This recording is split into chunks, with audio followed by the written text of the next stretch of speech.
सोचिए आप सुबह उठे और आपका इंटरनेट कनेक्शन बंद हो जाए या इंटरनेट की स्पीड स्लो हो जाए। ऑफिस पहुंचे वहां भी इंटरनेट धीमी चले, किसी को पेमेंट करनी हो वो भी ना कर पाए, तो आप क्या करेंगे? क्योंकि हमारी आधी से ज़्यादा ज़िंदगी इंटरनेट पर निर्भर करती है। जाहिर सी बात है आप परेशान होंगे, और जब आपको पता चलेगा कि इंटरनेट स्लो इसलिए है कि ये कोई लोकल नेटवर्क फेल्योर नहीं है, बल्कि समंदर के नीचे बिछी कई फाइबर ऑप्टिक केबल के कटने के कारण हुआ है।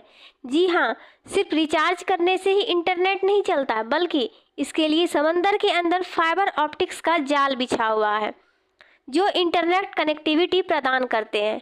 खबर ये है कि लाल सागर में बिछी कई फाइबर ऑप्टिक्स केबल्स कट गई है जो एशिया, मध्य पूर्व, यूरोप को जोड़ती है। ऑप्टिक्स एक ऐसी तकनीक है जिसमें डेटा को लाइट सिग्नल्स के माध्यम से एक्सपेंड किया जाता है। फाइबर ऑप्टिक्स केबल्स इंसानों के बाल से भी पतली ग्लास फाइबर ट्यूब जैसी होती है। इनमें डेटा बिजली से नहीं बल्कि रोशनी की गति से चलता है।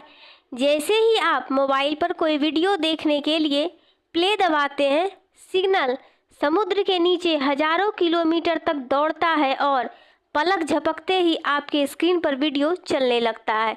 ये संदेश दुनिया के उस पार तक समुद्र में बिछी हुई तारों के जरिए पहुंचता है। जब आप इंटरनेट चलाते हो तो आपका फ़ोन एक लोकल नेटवर्क जैसे वाईफाई या मोबाइल डेटा से जुड़ा होता है। जब भी आप कुछ सर्च करते हैं तो पहले इस लोकल नेटवर्क सेवा पर जाती है, उसके बाद आपके रिक्वेस्ट को दुनिया भर में फैली केबलों के बड़े जाल के जरिए भेजती है जो ज़्यादातर समुद्र के नीचे बिछी है। लेकिन हाल ही में लाल सागर में बिछी कई केबल्स कट गई है। भारत, पाकिस्तान, यूएई, सऊदी अरब जैसे देशों में इंटरनेट की रफ्तार अचानक धीमी पड़ गई है। इस कारण से यहाँ तक कि बैंकिंग और स्टॉक एक्सचेंज जैसी ग्लोबल सेवाएं भी प्रभावित हुई है। लाल सागर में 4 केबल्स हैं: सीकॉम, टीजीएन, एएई1 और ईआईजी।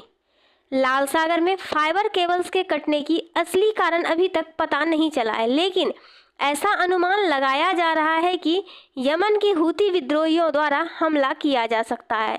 हालांकि हूती विद्रोहियों ने पहले भी ऐसी हरकतों से इनकार किया और अभी भी उन्होंने इनकार किया है। कुछ विशेषज्ञों का कहना है कि किसी जहाज का लंगर गलती से केबल से टकरा गया हो, क्योंकि ऐसा पहले हो चुका है। वहीं सीकॉम ने बताया कि यमनी जल क्षेत्र में अस्थिरता के कारण मरम्मत में कम से कम 1 महीने लग सकता है, यानी अगले कुछ हफ्तों तक एशिया से यूरोप की इंटरनेट स्पीड नॉर्मल होना मुश्किल है।